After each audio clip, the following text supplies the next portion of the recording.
Olá, irmãos, a paz do Senhor Jesus. Meu nome é Luiz Shimoyama, eu moro no Japão há mais de 7 anos e no vídeo de hoje eu vou falar sobre sacrifícios espirituais. Em um vídeo que eu já gravei, eu mostrei o que significa sacrifícios espirituais no sentido de sacrifício contínuo.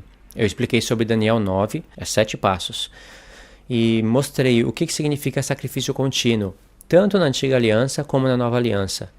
E expliquei que sacrifício contínuo que vai ser tirado na metade da semana, Deus não está falando de coisas literais, mas Deus está falando de coisas espirituais.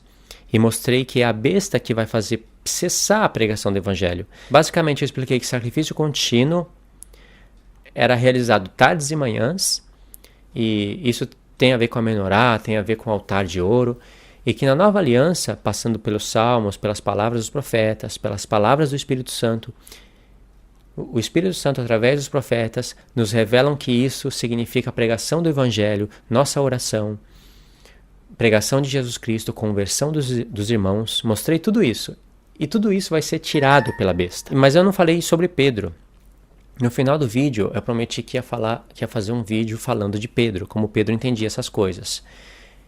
Se você entende sobre as duas casas de Israel, esse vídeo vai ficar melhor ainda para você. Se você não entende, já vai dar para entender alguma coisa nesse sentido, né?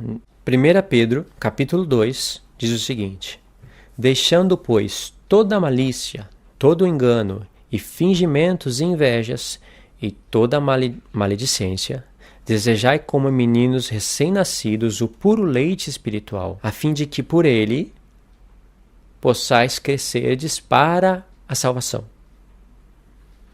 Se é que já provaste que o Senhor é bom, e chegando-vos para ele, pedra viva, rejeitada na verdade pelos homens, mas para com Deus eleita e preciosa, vós também, quais pedras vivas, da onde Pedro está tirando pedra viva, isso daqui é tudo dos profetas, sois edificados como casa espiritual, para serdes sacerdócio santo, a fim de oferecerdes sacrifícios espirituais aceitáveis a Deus por Jesus Cristo.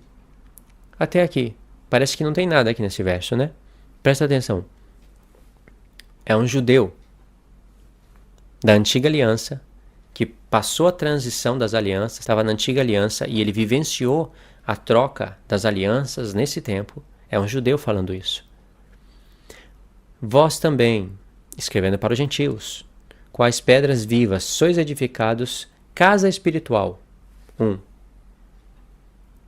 Para serdes sacerdócio santo. 2. A fim de oferecerdes sacrifícios espirituais. 3. Aceitáveis a Deus. Casa espiritual. 1. Sacerdócio santo. 2. Sacrifícios espirituais. 3. 3 palavras que tem na antiga aliança, que tem lá no livro da lei. Só que aqui Pedro acrescentou coisas reais, espirituais, que é a nova aliança. No verso 9, ainda Pedro fala: mas vós sois geração eleita e sacerdócio real, da realidade. Pedro aqui está fazendo um contraste com a sombra. Não é que os sacerdotes da antiga aliança eram falsos, que nem em Hebreus 8, o escritor de Hebreus fala que Jesus Cristo é ministro do verdadeiro tabernáculo que as mãos de Deus erigiu e não os dos homens. Quando ele fala verdadeiro tabernáculo, não é que o da antiga aliança que Moisés fez era falso, mas quer dizer que era sombra. Esse é o sentido. Então aqui apareceu 4 coisas. Vamos contar. No verso 5 aparece 3 e no verso 9, 1. Casa espiritual, sacerdócio santo e sacrifícios espirituais. E no verso 9 aparece sacerdócio real. Tinha a casa de Deus na antiga aliança? Tinha, mas Pedro fala casa espiritual. Nessa casa de Deus não eram oferecidos sacrifícios, tardes e manhãs, como eu falei no vídeo anterior? Era, mas aqui Pedro fala sacrifícios espirituais. Esses sacrifícios espirituais são os mesmos sacrifícios da tarde e da manhã, só que agora na realidade, que é o levantar das mãos, como eu falei no vídeo passado, O levantar das mãos é como o sacrifício da tarde, mostrei através de versos. E a oração dos santos é o incenso. É interessante que na nova aliança, como eu já disse antes, vou repetir mais uma vez, na nova aliança, aquela menorá, né, que são 7 lâmpadas, Jesus pegou todo o povo de Deus e representou em 7 igrejas. E falou que é um mistério, o mistério das 7 igrejas. Ele explicou isso em Apocalipse 1. As 7 lâmpadas são as 7 igrejas. E as 7 lâmpadas que o sumo sacerdote tinha que, junto com seus filhos, tinha que manter elas acesas, isso faz parte do sacrifício da tarde e da manhã. E as 7 igrejas está falando dos santos. Que coisa interessantíssima, né? Ainda mais sabendo que são 7, para fazer alusão ao futuro. Mas aqui diz sacrifício espiritual e sacerdócio santo. Aí, a fim de que a gente ofereça sacrifícios agradáveis. Em algumas traduções está aceitáveis a Deus. E os sacrifícios aceitáveis a Deus são os frutos dos nossos lábios, como fala em Oséias 13.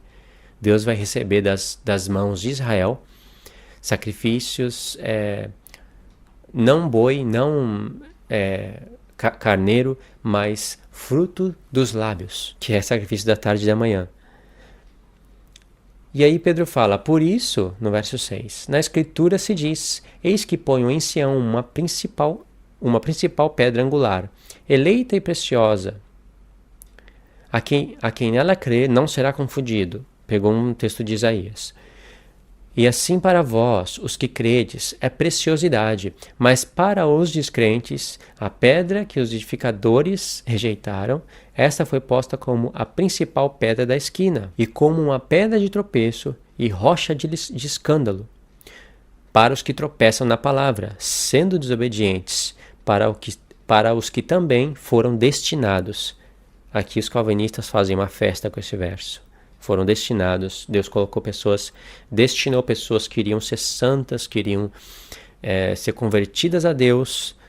Bastava Deus fazer assim, mas aí Deus destinou essas pessoas, talvez algumas delas podem ser familiares seus, para tropeçarem na palavra.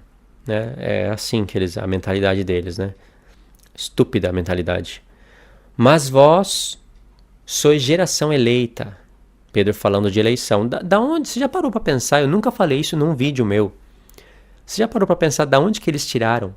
Pedro e Paulo, da onde que eles tiraram a palavra predestinação e eleição?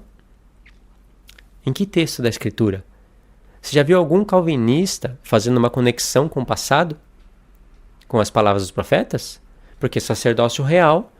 Como é que eu vou entender Pedro falando aqui de sacerdócio real, sacrifícios espirituais, casa espiritual? Da onde ele está tirando? Está inventando? Não está. Isso tem conexão com o livro da lei. A mesma coisa é a eleição aqui e a predestinação. Se você não sabe onde que tem isso no livro da lei, nos profetas, com certeza você vai interpretar isso aqui de maneira errada.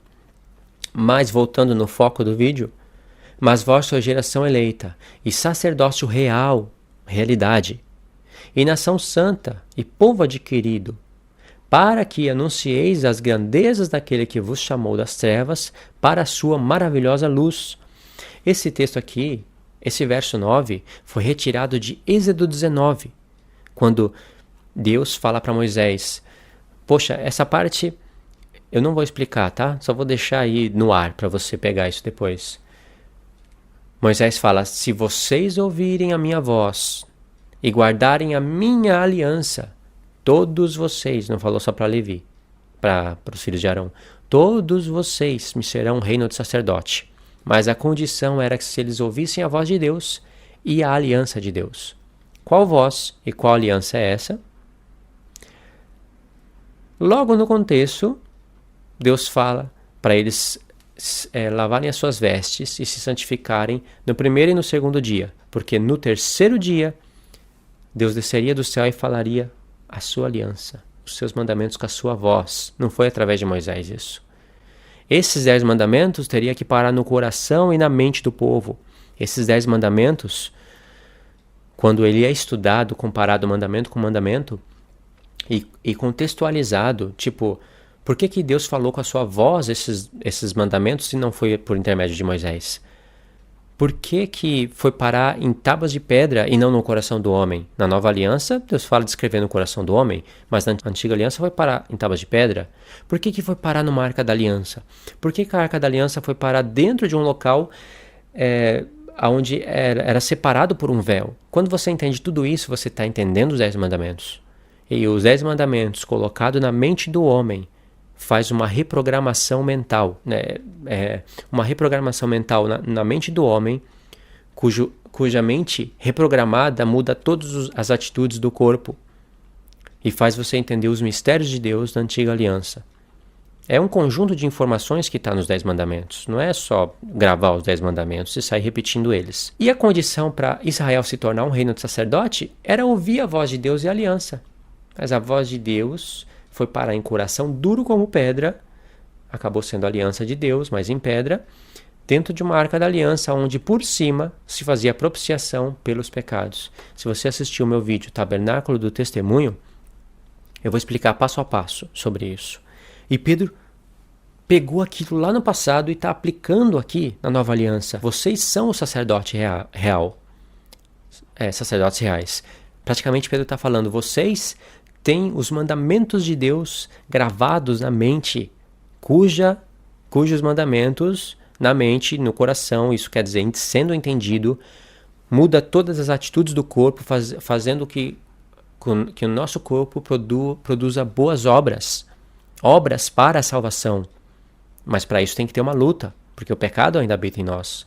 Então é a luta da carne contra o espírito. É o que Paulo explica em Romanos, em Gálatas. Pedro está falando isso aqui, mas por outro ângulo. Pedro está falando, vocês são essa geração de coisas reais e espirituais a Deus. Aí vem o mistério das duas casas. Verso 10. Logo após ele ter dito isso, olha o mistério das duas casas. Vós, que em outra hora nem erais povo, mas agora sois povo de Deus. Vós que não tinhais alcançado misericórdia, e agora tendes alcançado misericórdia. Se fosse no hebraico, a palavra povo é ami, e a palavra misericórdia é ruamá. Aqui tem loami e lohuamá, que está em Oséias. Da onde Pedro tirou que, falando, vocês não eram povo, mas agora são povo. Vocês não tinham alcançado misericórdia, mas agora alcançaram misericórdia. De Oséias 1, onde está falando das duas casas de Israel, sendo a casa de Israel as 10 tribos, que foram rejeitadas por Deus e chamadas futuramente para ir entrar os gentios, junto com a casa de Judá, para se formarem o reino de Deus. Se você não está entendendo isso que eu estou falando, com certeza você não entende 80% das epístolas de Paulo. Mas se você entendeu isso que eu estou falando, saiba que o seu entendimento agrada a Deus. Profecias são desbloqueadas para você, se você entende isso. Logo após Paulo ter falado esse mistério das duas casas, olha que riqueza que Pedro escreve isso e com que riqueza a gente pode ler isso.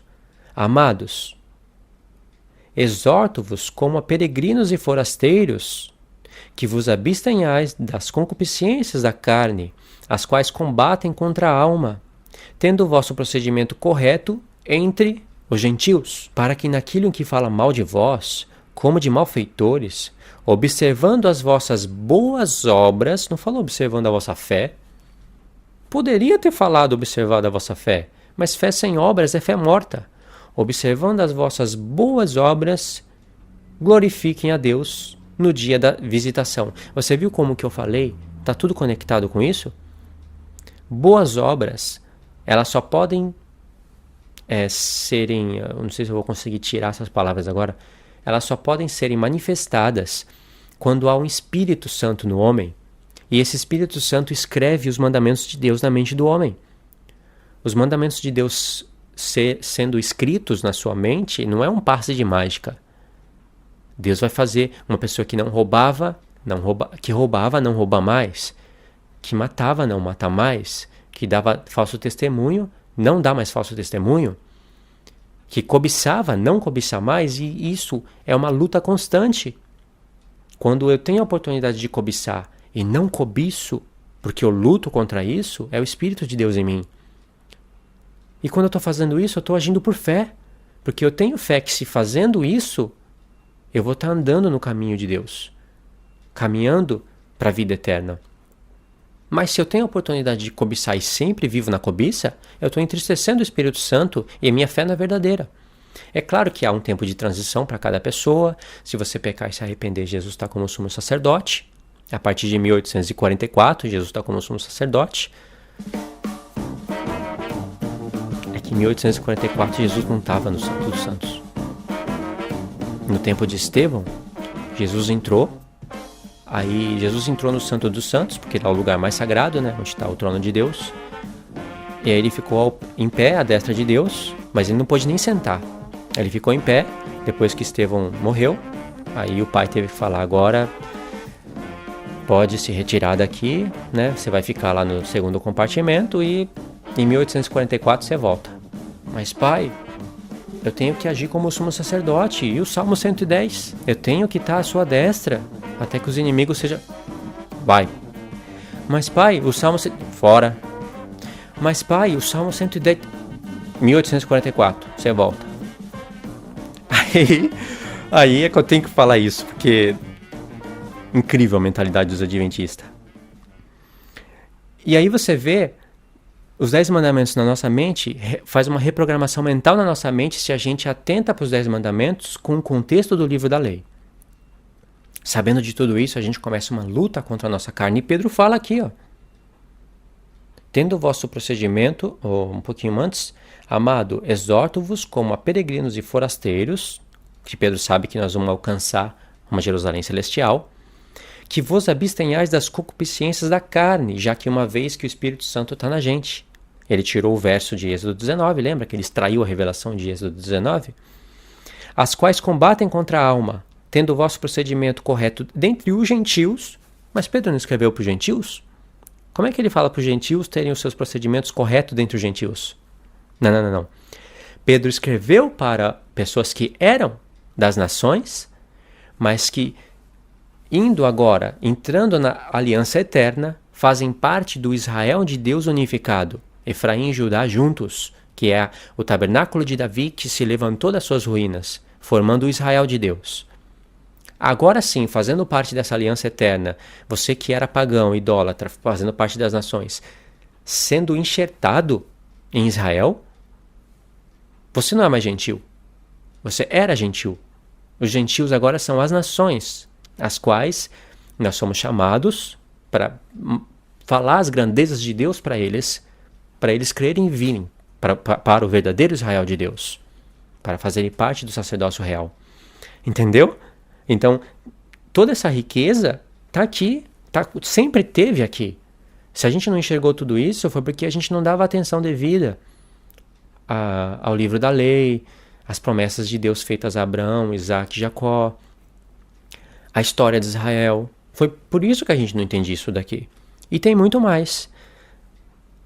O foco desse vídeo foi falar de sacrifícios espirituais. Mas eu aproveitei e falei das 2 casas de Israel, toquei na predestinação dos calvinistas e falei dos adventistas. Mas o foco é falar dos sacrifícios espirituais. E se você quer entender mais sobre esse assunto aqui, eu vou deixar o link na descrição. O link desse vídeo também fala de sacrifícios espirituais, fala diretamente de Daniel 9. Eu mostro o que vai ser tirado na metade da semana, mostro a realidade dessas coisas. E aí você vai ter uma gama de material para estudar durante meses. As suas dúvidas vocês podem deixar nos comentários. Se você é adventista, sei que você vai deixar comentário desagradável, não tem problema, mas você não vai conseguir desfazer isso que eu falei. Se você é calvinista também, desculpa, mas eu sei que você não está entendendo nada do que eu estou falando, é grego isso daqui para você. Mas pode deixar aí os comentários, sejam educados nos comentários, né? Porque calvinista é mal educado em alto nível. Nunca vi pessoa para ser tão mal educada como calvinista, né? E a pergunta é interessante, eu respondo essa pessoa. Às vezes eu fico meia hora escrevendo só para uma pessoa. Escrevendo só para uma pessoa. Aí agora eu tive a ideia de quando eu estou escrevendo para uma pessoa e eu vejo que o assunto é interessante, eu faço o assunto de uma maneira que dá para outras pessoas lerem. Aí eu vou e posto no Facebook. Falo, tava conversando com um irmão que está muito interessado nas escrituras e agora eu quero compartilhar com vocês o que eu falei com ele. E aí já serve para um monte de pessoas lerem. Assim foi o que eu bolei para que seja mais produtivo as minhas respostas e o meu tempo, ok? Então espero que vocês tenham entendido essa minha explicação final agora e o vídeo também, e que vocês possam compartilhar isso. Pode deixar os comentários, sinalize o vídeo com um joinha, porque isso ajuda também. E se achou o vídeo interessante, né, creio que deve ter achado, compartilha no Face, em algum lugar onde eu vi que muitas pessoas estão se achegando no meu canal por causa de que irmãos estão compartilhando. Cada irmão está compartilhando o vídeo em algum lugar, e através desses irmãos fazendo isso, pessoas estão vindo até de outros países, sabe? Eu conheci o seu vídeo através de um irmão que compartilhou tal. Tá vendo como isso é importante? A pessoa acabou conhecendo do outro lado do mundo um estudo e a pessoa ficou muito interessada. Então, cada vez que você compartilha o vídeo, você vai estar ajudando o canal, vai estar ajudando outras pessoas a conhecer o estudo. E compartilhar, a gente compartilha tanta coisa, né? Então, é isso que eu peço para vocês, né? Assim como tenho que gastar algum tempo para responder, para analisar alguns vídeos, aí eu peço isso para vocês, ajudem a compartilhar os vídeos, ok? Então fiquem na paz de Cristo e até o próximo vídeo.